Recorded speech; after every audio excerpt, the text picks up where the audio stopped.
Tapi tiba-tiba satu hari tu saya batuk. Saya batuk yang apa? Batuk yang teramat sangat lah. Batuk yang kita kata sikit-sikit nak tubik ziyak tau.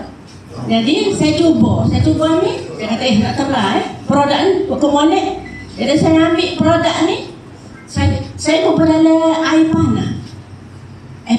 Okay? Saya cuba buat. Saya titik 2-3 titik dalam satu gelas.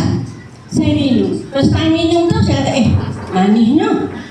Tapi saya cuba juga. Jadi 2-3 malam tu saya cuba buat dengan batuk saya ni.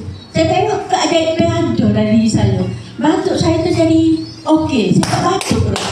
Jadi terima kasih untuk Zam Sweet ni sebab saya tengok dia punya katalog. Dalam katalog tu menceritakan dia ada 4 bahan hak molek dah. Seperti yang penceramah Hoyak saat ni, dia ada saffron, dia ada air RO, dia ada aquamin F, dan satu lagi ada monk fruit day.